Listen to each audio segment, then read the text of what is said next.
사랑하는 여러분, 한 주간 평안하셨습니까? 여러분이 이번 한 주간에 어떠한 감정들이 주로 많으셨습니까? 기쁨, 즐거움, 아니면 짜증? 여러 가지 감정들이 우리의 삶에 복합적으로 있었을 텐데 여러분들은 어떠한 감정이 주로 많으셨습니까? 감정이 있다는 것은 우리가 살아있다라고 하는 증거라고 볼 수 있습니다. 그래서 물론 슬프고 짜증나고 이런 것들이 우리의 마음을 참 안 좋게 만들기도 하지만, 그러나 그러한 감정 또한 우리가 살아있다라고 하는 증거라고 할 수 있죠.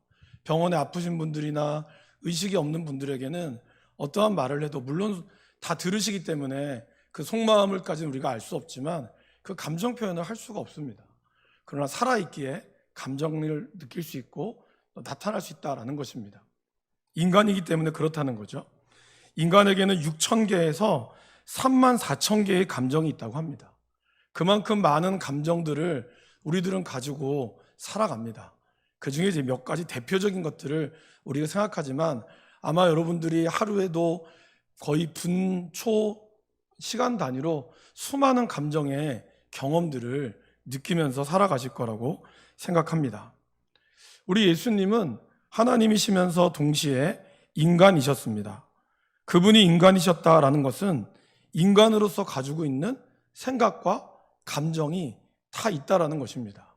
그래서 사복음서에 보면 예수님께서는 배고픔을 느끼셨고 피곤함과 기쁨, 때로는 분노하셨고 제자들과 사람들 보면서 답답해하셨고 또 자신의 죽음을 앞에 두고 슬퍼하셨고 그리고 외로운 감정을 느끼셨고 그리고 사람들을 향한 거부감 등도 우리가 가지고 있는 모든 감정을 가지고 있었고 표현하기도 하셨습니다. 그런데 그 중에서 성경에서 가장 많이 나타나는 감정은 바로 긍휼, 불쌍히 여김이라는 것이었습니다. 예수님께서 나타나는 감정 중에 제일 많이 나타나는 감정이 바로 긍휼, 불쌍히 여김입니다. 여러분, 제가 요즘에 그 대중가요 하나를 알게 되었습니다. 그 대중가요 가사가 제목이 뭐냐면 임창정 씨가 부른 난 트로트가 싫어요라는 노래입니다. 혹시 들어보셨습니까? 네, 이따가 설교는 다 기억이 안 나고 그것만 기억하지 않기를 바라겠지만 이 노래 가사는 그런 내용이에요. 어렸을 때는 트로트가 유치하게 들렸다. 그래서 아버지가 하는 맨날 술 마시고 들어오면 부르는 트로트 이런 것이 너무 유치하고 나는 그래도 재즈나 클래식 이런 거에 정통했는데 어느 날 갑자기 내가 트로트를 부르고 있는 걸 보는 거예요. 그러면서 이제 그 후렴 부분에 나오는 그게 그겁니다. 사랑은 얄미운 나비인가 봐, 그 노래가 나와요. 근데 그 중간에 가사에 제가 좀 이렇게 마음에 와닿는 가사가 뭐냐면 이런 내용이 있었어요. 그런데 내가 요즘 점점 이상해. 별것도 아닌데 눈물이 흘러. 하늘의 목 놓아 꺾어본다. 사랑은 얄미운 나비인가 봐. 이 중간에 가사가 나와요. 제가 아직 갑자기 눈물을 흘리고 이런 나이는 아니지만 이 가사를 보면서 요즘에 그 남자는 보통 3번 운다 그러죠. 근데 태어날 때 울고 부모님 돌아가셨을 때 울고 나라를 잃었을 때 웃는다고 하는데 이제 60대 70대 되시면서 점점 드라마를 보면서 울기도 하고 영화 보면서 울기도 하고 남몰래 그런 눈물을 흘리는 그런 거를 많이 좀 봅니다. 그러다 보니까 어떤 심리적으로는 남성들이 그렇게 눈물을 많이 흘리는 이유는 나이가 들수록 여성 호르몬이 나와서 괜시리 서운해지고 여자분들은 남성 호르몬이 나와서 점점 세지고 담대해지고 이런 어떤 여러 가지 것들을 이야기한다고 한답니다. 이러한 그러한 눈물들이 이제 시간이 갈수록 또 사실 젊었을 때는 아무렇지도 않다가 나이가 들어가는 그런 표시 중에 하나라고 하죠. 혹시 여러분 핸드폰 사진 중에 사진을 많이 찍는 것 중에 꽃사진이 많다. 이거는 60대를 넘어가는 증거라고 합니다. 네, 그러게 어떤 사진을 잘 찍은지 한번 보시고요. 근데 이러한 눈물들이 어떻게 보면 우리의 감정을 참 풍부하게 하고 그리고 우리의 마음들을 따뜻하게 만들기도 합니다. 그러한 눈물이 나쁜 것이 아니죠. 그런데 오늘 예수님께서 이 눈물을 흘리신 것을 우리가 좀 살펴보아야 합니다. 예수님께서는 35절 말씀에 크게 중점적으로 하시던 사역을 세 가지로 소개하고 있습니다. 온 마을에 두루 다니시며 회당에서 가르치시며 천국 복음을 전파하시며 모든 병과 약한 곳을 고치셨다라고 나옵니다. 근데 이러한 세 가지의 사역을 하게 되는 이러한 사역을 하게 된 주님의 그 마음이 어떤 것인가가 바로 36절에 나와 있습니다. 이 36절 말씀을 보시면 무리를 보시고 불쌍히 여기시니 이렇게 표현하고 있다는 겁니다. 예수님도 무슨 호르몬의 변화가 있으셨을까요? 갑자기 왜 이러한 것을 보면서 우셨을까요? 여러분, 사람의 감정은 굉장히 자기중심적이라고 합니다. 그래서 자기가 느끼는 경험과 자기가 느끼는 것에 따라서 감정의 변화가 일어나는 거죠. 그런데 이 긍휼하심, 불쌍히 여기심이라고 하는 감정은 다른 사람에 의해서 결정된다라는 것입니다. 그리고 이 불쌍히 여기심이라는 이 단어는 창자에서 나왔어요. 그러니까 사람의 창자가 끊어진 듯한 그 아픔이 바로 긍휼히 여기신다라는 뜻이에요.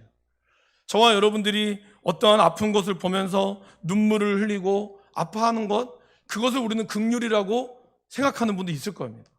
예전에는 내가 그러지 않았는데 이런 거를 보면서 내가 가슴 아파한다.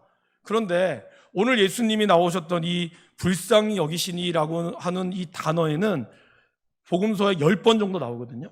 근데 이 10번 정도에 나오는 단어 뒤에는 꼭 붙는 모습이 있습니다. 그거는 뭐냐면 예수님이 행동하셨다는 거예요. 그냥 불쌍히 여겨서 아이고 어떡하노 안타깝다 이게 아니라 그것이 예수님의 육체적인 반응을 이끌어내셨다라는 것입니다. 저와 여러분들이 슬픈 드라마를 보시거나 아니면 감동적인 다큐멘터리 아니면 그런 공익광고 이런 거 보시면 눈물 흘리고 또한 그러한 젊은 아이들이 갑작스러운 사건과 사고로 질병으로 아파할 때 우리는 눈물을 흘립니다. 근데 여러분, 그 눈물을 흘리고 나서 안타까워하는 마음만 가지고 있는 것이 성경에서 이야기하는 긍휼한 마음일까요?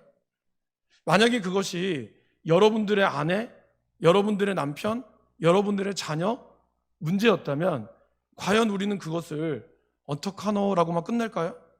그러지 않을 겁니다. 그것이 바로 긍휼한 마음이라는 거예요. 성경이 이야기하는 긍휼한 마음은 창자가 끊어지는 아픔으로 멈추는 것이 아니라 그것이 내 아이의 문제고 내 남편의 문제고 내 자녀의 문제여서 내가 그거를 가지고 내 모든 것을 내어놓을 수 있는 그러한 마음들을 가졌다는 거예요. 예수님께서는 그래서 이 긍휼한 마음을 가지시면서 안타까워하는 것만으로 끝나는 게 아니셨다라는 것이죠.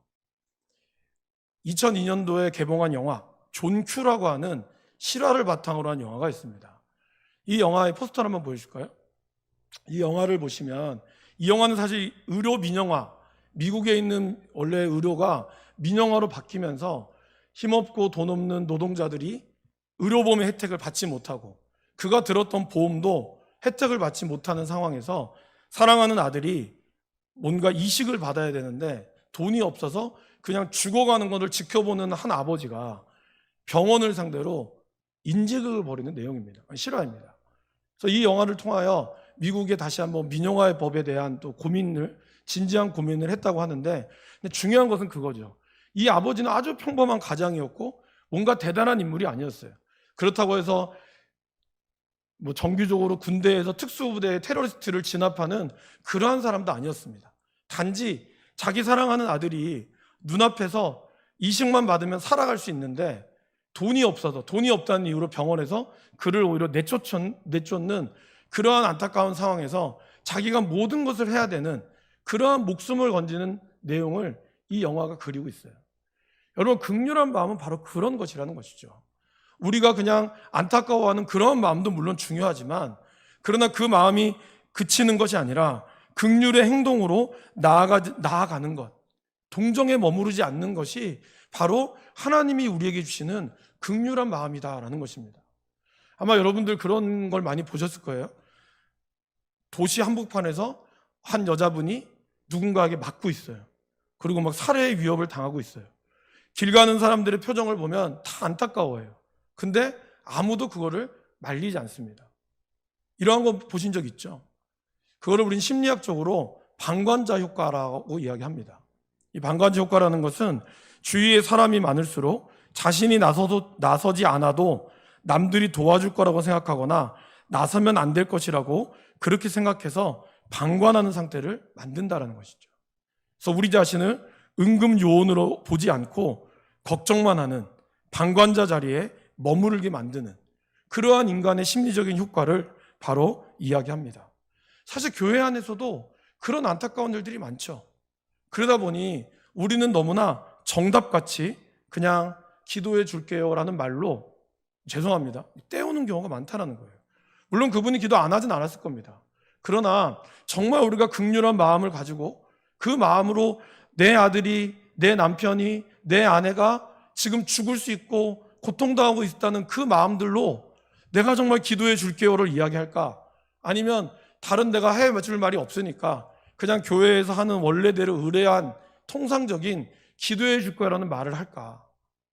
우리는 그 말을 잘 생각해야 한다는 것입니다.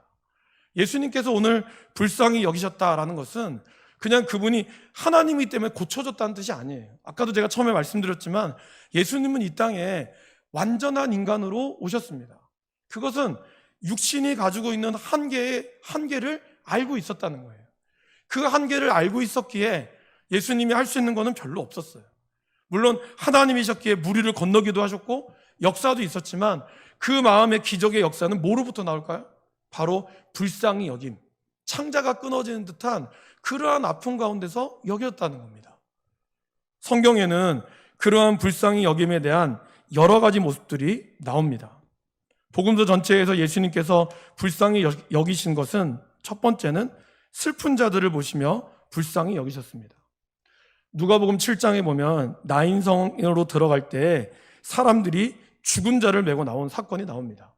그런데 이 사람은 알고 보니까 나인성에 사는 한 과부의 유일한 아들이었어요. 여러분, 과부라고 하는 것이 성경에 보면 뭐라고 나오죠? 객과 고아와 과부가 이 땅의 연약한 자라고 이야기를 합니다. 그만큼 사회적으로 인정받지 못하고 그리고 연약한 자들이었어요. 그런데 그가 유일하게 의지하였던 그 아들을 잃었다라는 것입니다. 그럴 때 이 여인이 얼마나 슬펐겠습니까? 그 슬픈 여인을 보고 예수님께서는 단순한 동정을 한 것이 아닙니다. 원래 예수님이 나인성의 과부를 보러 온 것이 아니죠. 그냥 스쳐 지나가다가 보게 된 거예요, 우연히. 그런데 예수님은 그 여인을 보면서 아이고 안타깝다 그렇게 얘기하지 않았어요. 오히려 창자가 끊어지는 듯한 아픔을 느끼셨다라는 겁니다. 그리고 그 과부의 눈물을 닦아주시고 관에 있는 아들을 살려주셨습니다. 예수님은 세상의 굶주림에 있는 자들을 보시면서 또한 불쌍히 여기셨습니다. 목자 없는 양같이 그들을 보시며 그들에게 보리떡 5개와 물고기 2마리로 남자만 5,000명이 넘는, 가족까지 합하면 약 2만 명이 넘는 사람들을 먹이셨습니다. 또한 보리떡 7개와 물고기 2마리로는 4,000명, 약 16,000명의 사람들을 먹여주셨습니다. 또한 예수님께서는 세상에 고독한 사람들을 긍휼히 여기셨어요. 한 나병 환자가 예수님을 찾아왔죠. 제발 자기를 고쳐달라고. 여러분의 나병 환자는 자기가 머물 수 있는 공간에 머물면 안 돼요. 나병 환자촌이 따로 있습니다. 우리나라에도 예전에 부산에도 한 군데 또 있었죠. 또 지금은 소록도에 있습니다. 혹시 여러분 소록도 가보셨습니까? 제가 2년 전에 우리 경로대학 어르신들을 모시고 갔다 왔는데 거기에 그 박물관이 되게 잘 지어졌어요. 거기 보면 이 박물관 안에 이런 말이 있습니다. 한센인들은 3번 죽습니다. 이런 말이 있어요. 한 번은 나병이라고 하는 질병의 선고를 받으면 그때부터 그 자기가 살고 있는 모든 곳으로부터 격리되는, 그리고 쫓겨나는 것으로 죽임을 당하고, 일제시대 때는 그들이 그곳에 머물면서 일제의 마루타, 해부의 용으로 쓰여졌다고 합니다. 그래서 그들은 어떻게 이 질병이 생겼는지를 다 해부당한다고 하죠. 그런 수치를 당하며 그는 죽는다고 합니다. 그럼 마지막 3번째 장례할 때 지금이야 우리가 화장으로 다 하지만 매장하지 못한다고 합니다. 나병 환자들은. 그래서 모두 다 시신을 한꺼번에 태운다고 하죠. 그래서 나병 환자는 3번 죽음을 겪는다고 합니다. 그만큼 아픔과 죽음의 시간을 겪어야 하는 1세기에는 오죽했겠습니까? 사람들로부터 손가락질 당하고 사람들로부터 더럽다고 외면당하고 지금이야 나병 환자가 전염병이 아니라는 것을 우리는 알고 있으면서도 그분들을 만나는 것이 찝찝한데 1세기에는 오죽했겠습니까? 그런 나병 환자가 예수님을 만나러 온 거예요. 모두 다 그들을 쫓아내려고 했지만 거기 보면 예수님은 어떻게 하셨을까요? 예수님은 그의 병을 고쳐주셨습니다. 그런데 마가복음 1장에 보면 예수님은 그냥 고쳐주신 것이 아니에요. 그의 손을 꽉 잡았다 그랬어요. 손을 뻗어, 여기서 뻗은다는 그냥 손을 가만히 있던 손을 그가 손을 내밀어서 받는 게 아니라 예수님이 먼저 그에게 손을 뻗었고 그리고 그의 손을 꽉 잡고 그리고 그의 손을 고쳐줬다는 거예요. 그냥 예수님이 말씀으로만 하셔도 되잖아요. 그냥 말씀으로도 고칠 수 있거든요. 근데 예수님은 왜 그렇게 하셨을까요? 바로 하나님이 인간에게 주셨던 그 불쌍히 여기는 그 마음이 그러한 모든 만지는 것에 대한 두려움과 아픔을 하나님은 극복하게 했다라고 하는 것입니다. 요한일서 4장에 보면 사랑에는 두려움이 없다라고 표현하고 있어요. 여러분들의 자녀를 위해서 아니면 여러분들이 사랑하는 사람을 위하여 내가 모든 것을 내어주지도 아깝지 않으시죠? 이 영화에 나오는 그 아버지처럼 내가 비록 이것 때문에 감옥에 들어갈지라도 내 아들만 살릴 수 있다면 나는 괜찮다. 이러한 마음이 있었던 것처럼 예수님이 이 나병 환자를 보면서 그렇게 얘기했다라는 것이죠. 결국 나병 환자는 3번 죽었지만 예수님으로 인하여 3번 살은 거예요. 먼저 그의 마음이 고침을 받았죠. 예수님이 그의 손을 잡아줬을 때 나병 환자의 마음이 어땠을까요, 여러분? 아마 고치어지지 않았어도 평생 나를 만지는 사람이 없었을 거거든요. 여러분, 누군가 나를 만진다는 것, 터치한다는 것만으로도 병이 나을 수 있는 그러한 효과가 있다라고 연구 결과도 나왔죠. 얼마 전에 우리 박명화 교수님이 특강하실 때도 그런 얘기를 하셨죠. 사람의 이렇게 몸을 이렇게 같이 만지는 것만으로도 굉장한 효과가 있다고. 그러한 것으로 나병 환자는 살았고, 그리고 정말 병이 고침으로 살았다라는 것입니다. 그를 외면하지 않았던 예수님의 그 마음으로도 그는 살았다는 것이죠. 예수님은 이러한 불쌍히 여기는 마음이 바로 이 병들을 고치게 하고 그들의 굶주림을 고쳤다라는 것입니다. 사랑하는 여러분, 주님의 불쌍히 여기심은 또한 우리를 살리셨다는 것을 기억해야 합니다. 저와 여러분들이 만약에 하나님의 공의의 잣대로만 우리가 살아갈 수 있었다면 오늘 이 자리에 저를 포함해서 이 자리에 남아있을 수 있는 사람은 아무도 없었을 것입니다. 그러나 하나님은 우리의 인생을 보면서 긍휼히 여기셨다라는 것이죠. 그리고 하나님은 우리들을 보셨다는 거예요. 여러분, 우리가 불쌍히 여기고 그 마음을 가지기 위해서 필요한 것이 뭘까요? 먼저 봐야 돼요. 아픈 사람들을 봐야 되고 이 땅을 봐야 됩니다. 여러분, 부산의 기독교 인구가 10%가 채 안 되는 얘기 많이 들어보셨죠? 근데 여러분 주변에는 교회 다니는 사람들이 많으실 거예요. 그럼 여러분 정말 교회 안 다니는 사람들을 보셨습니까? 그들이 그냥 교회 통계로 보니까 이렇더라 이게 아니라 진짜 우리가 봐야 돼요. 전도는 왜 하는지 아십니까, 여러분? 보라고 하는 거예요. 저와 여러분들이 그들에게 복음 전해서 예수님을 믿기로 한다? 사실 이거는 하나님이 하실 일입니다. 여러분들이 강력하게 전해도 하나님이 마음을 열지 않게 하시면 안 엽니다. 그러나 우리는 보는 거예요. 그 사람들이 지금 이 땅을 살아가면서 예수님을 믿지 않는 사람들이 어떤 마음으로 살아가고 있는지를 보라는 거예요. 교회를 다니고는 있지만 교회가 다니고 있으면서도 여전히 신앙 없는 그 사람들을 만났을 때 그들에게 복음을 전했을 때 보라는 거죠. 우리가 선교 현장을 왜 갑니까? 봐야 된다는 거예요. 보면 그 마음에 오시는 하나님의 마음이 느껴지기 때문이에요. 가서 여러분들에게 가서 그들을 위하여 전도하고 그들이 예수님께로 변화되고 그런 거 기대하지만 사실은 그건 하나님이 하시는 일입니다. 그러나 우리는 봐야 돼요. 눈으로 그냥 귀로 듣는 것만이 아니라 봐야 된다는 거죠. 나는 기도만 할게요. 기도하더라도 봐야 돼요, 여러분. 중보기도 하는 사람이 더 가서 봐야 됩니다. 왜? 가서 봐야 거기서 느껴지는 하나님의 마음이 느껴지거든요. 저는 홍콩에 성경을 전달하러 간 적이 있었습니다. 그래서 그 전달하러 하는 그 자매님께서 홍콩에 있는 유치원 원장님이시면서 동시에 선교사의 사역을 감당하셨는데, 그분이 저희를 이렇게 홍콩에서 제일 큰 식당으로 한번 식당을 초대하셨어요. 근데 그거를 딱 먹는데 하나님께서 어떤 마음을 주셨냐면, 너무 거기 있는 사람이 너무 불쌍한 거예요.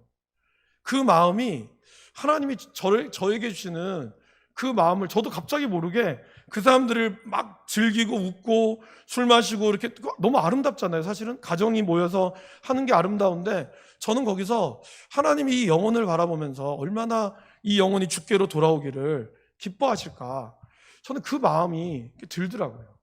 여러분, 우리가 봐야 알게 되는 것입니다. 우리가 또 보잖아요. 그럼 하나님이 우리 마음에 감동을 주신다는 것이죠. 제가 20대 때 경주대학교에 저희 교회 자매가 있었어요. 그래서 제가 임원이어서 우리 임원들과 함께 그 경주대학교 다니는 자매를 이렇게 한번 신방을 갔죠. 갔는데 이제 그 카페가 당구를, 포켓볼을 같이 칠 수 있는 카페였던 것 같아요. 그 카페에 앉아 있는데 거기는 한 자매가 이제 다른 예수 안 믿는 사람 같았어요. 그 자매가, 그때가 2002년도 1년도니까요. 그 당시에 그 자매 여자분께서, 그러니까 우리 자매 말고 여자분께서 담배를 피시더라고요. 제가 그래서 약간 충격이었어요. 지금은 워낙 많이 보니까 충격을 덜한데 그 당시는 너무 충격을 받은 거예요. 그래서 제가 너무 마음이 아픈 거예요. 그때만 해도 제가 정말 뜨거웠거든요. 그래서 제가 어떻게 했는지 아세요? 아마 그 여자는 저보고 미쳤다 그럴 거예요. 제가 가서 사형리를 전했어요. 예수님 꼭 믿으시라고. 이게 제 마음이 아닙니다. 지금 제가 하라고 하면 좀 못해요. 뺨 맞을 것 같아요. 그런데 그때는 그런 마음을 하나님 주시더라고요. 근데 여러분, 우리가 보지 않으면 그런 마음들이 들기가 어렵습니다. 물론 기도함으로 하나님이 보여주시는 환상이 분명히 있지만, 오늘 예수님도 보세요. 무리를 보시고 불쌍히 여기셨다라고 얘기합니다. 35절에 예수님께서 모든 도시와 마을에 두루 다니셨다라고 이야기하고 있어요. 예수님은 그냥 가만히 계시면서 나는 하나님이니까 내가 나라 하면 다 낫지 않겠어요? 그런데 하나님은 그렇지 않으셨어요. 하나님은 육신의 몸을 이끌고 두루 다니셨습니다. 모든 도시를 두루 다니셨고, 그리고 거기 있는 모든 사람들을 보시면서 그들을 하나님의 마음으로 불쌍히 여기셨다라는 것이죠. 그리고 오늘 예수님께서는 이 모든 슬프고 굶주린 자들뿐만이 아니라 오늘 말씀에서는 목자 없는 양같이 고생하며 기진한 자들을 보시면서 예수님은 또 다른 선택을 하십니다. 먼저 고생하며 기진했다라고 하는 이 단어는 스스로 고생을 선택했다는 뜻에 있는 사람들이 아니에요. 괴롭힘을 당하고 이로 인하여 갈기갈기 찢기고 가죽을 벗긴 사체, 약탈당한 사람들과 같은 상태에 있는 사람들을 이야기합니다. 그러니까 이들은 이렇게 살고 싶어서 사는 게 아니었는데 이들의 삶이 너무나 고단하고 힘든 거예요. 특별히 이 기진하다 이 단어는 양이 가시덤불 사이에 끼어 있는 상태를 이야기하거든요. 여러분, 그 가시덤불에 끼어 있을 때 나오기 위해서 얼마나 발버둥 치겠습니까? 그 발버둥 치면서 피와 살이 찢겨 나가고 결국에는 주인이 올 때까지 죽기를 바라는, 완전히 패배하고 완전히 뻗어버린 상태가 바로 기진한 상태입니다. 그래서 우리말에는 기진맥진한다는 뜻이 있죠. 기가 다 없어지고 맥이 다 빠지는 그러한 상태예요. 지금 예수님이 그들을 보니까 이들의 상태가 그랬다는 거예요. 거기다가 목자 없는 양같이 이들을 돌봐줘야 될 지도자들은 오히려 이들의 피를 빨아먹고 있었어요. 이들에게 온갖 율법의 올무를 씌우면서 조금이라도 잘못하면 율법의 죄인으로 정죄해서 벌금을 물리고, 그리고 그들을 죄인으로 몰아세워서 그들을 기죽게 만들고, 이런 모든 인생들이 갈 데가 없으니까 예수님을 따라온 거예요. 예수님의 제자가 되기 위해서 온 게 아니라 정말 갈 데가 없으니까 살고 싶어서 온 거예요. 그 모습을 우리 예수님이 보시고 오늘 예수님이 어떻게 하시죠? 여태까지 모든 질병과 나인성 과부, 나병 환자, 그리고 오병이어의 기적은 다 예수님이 혼자 하셨어요. 그죠? 그런데 오늘 여기서는 예수님께서 하나님의 사람을 세우기로 결심하셨습니다. 이 모든 것들을 통해서 예수님은 방황하는 이들을 향하여 예수님은 제자들을 세우고자 하셨다라는 것이죠. 그 이유가 뭘까요? 추수할 것이 너무 많기 때문이다라는 것입니다. 예수님 때나 지금이나 추수할 때가 너무나 많다는 것을 우리는 기억해야 합니다. 부산에 있는 인구가 제2의 도시지만 이곳에 10%도 안 되는 크리스찬들, 그리고 전국적으로는 약 18%, 아니 지금 더 떨어졌을 거예요. 코로나 이후로. 그러한 인구들이 있는 가운데 나머지 80% 이상이 아직 예수님을 모르는 사람이라는 거죠. 우리는 그러나 그걸 역으로 돌리면 뭘까요? 그만큼 추수할 것이 넘쳐나고 있다는 것이죠. 그럴 때 우리들은 많은 프로그램들과 많은 것들을 고민하지만 하나님은 어떻게 하실까요? 하나님은 사람을 찾으신다라는 것입니다. 에스겔서에서는 성 무너진 데를 막아서서 하나님을 멸하지 못하게 할 한 사람을 찾지 못해서 이스라엘이 망했다라고 이야기합니다.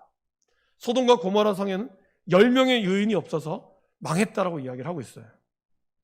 또한 여러 가지 많은 성경 안에서도 이 한 사람이 없어서, 기도하는 그 사람이 없어서, 막는 데를 막을 사람이 없어서 멸망하였다고 하나님은 안타깝게 여기고 있다라고 하는 것입니다. 이 한 사람이 중요합니다. 근데 여러분, 이 한 사람은 어떤 사람이어야 할까요? 이 세상이 썩었다, 문제다, 정치가 이래야 된다, 저래야 된다, 이렇게 말하는 사람이 아니에요. 그러한 사람이 아니라 이 땅을 향해 가슴이 찢어지는 듯한 아픔을 느끼며 기도하고 하나님의 방법을 찾는 그 한 사람이 필요하다라는 것입니다. 이 땅의 구원을 위해서 내 생명을 조금도 아끼지 않는 그러한 사람이 필요하다라는 것이죠. 예수님께서는 추수하는 주인에게 청하여 추수한 일꾼을 보내주소서라고 말씀하셨습니다. 이 말씀은 단순히 누군가가 아니라 내가 이 일꾼이 되도록 그렇게 기도하라고 하는 뜻이에요. 그래서 예수님은 그렇게 사람들을 세웠죠. 근데 재밌는 사실은 뭐죠? 예수님은 평생에 12명만 세웠어요. 그 12명 중에서 한 명은 예수님 살아계실 때 배반해서 떨어져 나갔어요. 그런데 놀랍게도 이 11명, 나중에 추가로 마띠아가 선출된 이 12명이 전 유럽을 변화시켰다는 것을 우리는 기억해야 합니다. 우리는 방법을 찾고 더 많은 사람들이 와야 한다고 생각하지만 하나님은 방법을 찾는 것보다 하나님을 찾는 사람을 무엇보다 원하시고 있다는 것입니다. 하나님을 찾고 그리고 하나님의 사람이 한 사람이라도 진리의 씨앗을 뿌리고 있다면 이 나라가 바뀔 것을 우리 주님은 말씀하고 있습니다. 그래서 우리는 이 땅에 추수한 일꾼을 보내주소서라고 기도해야 합니다. 동시에 나를 사용해 주소서라고 기도해야 한다는 것이죠. 오늘 우리가 읽은 마태복음 9장과 10장, 이 말씀의 동일한 부분이 누가복음 6장에 나오거든요. 6장에 보면 예수님이 제자를 세우시기 전에 이렇게 얘기합니다. 밤이 새도록 기도하시고, 그리고 예수님은 제자들을 불러서 그 중에 12사도를 세웠다라고 이야기해야 돼요. 그러니까 우리는 하나님의 사람들이 세워질 수 있도록 우리가 기도해야 된다는 것이죠. 그리고 그 기도의 자리에 내가 하나님이 나를 사용할 수 있도록 하나님 나를 사용해 주소서라고 이야기해야 돼요. 네가 가라가 아닙니다. 내가 간다가 되어야 돼요. 그런 마음이 있을 때 하나님이 우리를 통하여 제자들을 하나님이 그냥 부르신 것이 아니죠. 어떻게 했습니까? 10장 1절에 더러운 귀신을 쫓아내며 모든 병과 모든 약한 것을 고치는 권능을 주셨다라고 이야기하고 있습니다. 우리가 하나님의 일들을 감당하기를 원할 때 우리는 어찌해야 할 바 모르지만, 그러나 주님이 마음은 그 불쌍히 여기는 마음이 있을 때 하나님은 주신다는 거예요. 우리가 그냥 광야에 홀로 떨어지는 것처럼 그렇게 놔두는 것이 아니라 저와 여러분들에게 해야 될 말을 주시고, 저와 여러분들이 기도할 수 있는 능력을 주시고, 저와 여러분들이 기도할 때 고침받는 역사를 주신다는 거예요. 그것이 바로 하나님의 법칙이다라는 것입니다. 그러게 사랑하는 여러분, 우리가 이 땅을 향해서 가슴이 찢어진 듯한 아픔을 느끼며 기도하면 하나님께서 우리에게 주실 것입니다. 그것은 저와 여러분들이 목사가 되고 선교사가 되라고 한 뜻이 아닙니다. 여러분들의 자리에서 여러분들의 가정을 보시고 여러분들의 삶을 보시고, 그것이 내가 피해야 될 내 인생의 걸림돌과 같은 것이 아니라 그것을 통하여 하나님이 역사하시고자 하는, 그것을 불쌍히 여기는 그 마음이 들 때 하나님이 우리를 통하여 이끌어 가시는 것임을 기억할 수 있기를 바랍니다. 그때 하나님의 나라가 저와 여러분들을 통하여 시작하게 될 줄 믿습니다. 불쌍히 여기시며 우리에게 오셨던 그 주님의 마음이 저와 여러분들의 마음으로 되시기를 바라고, 그 마음 속에 나를 사용하시는 하나님 앞에 간절히 기도할 때 하나님이 그 능력을 저와 여러분들에게 부어주실 줄을 믿습니다. 기도하겠습니다.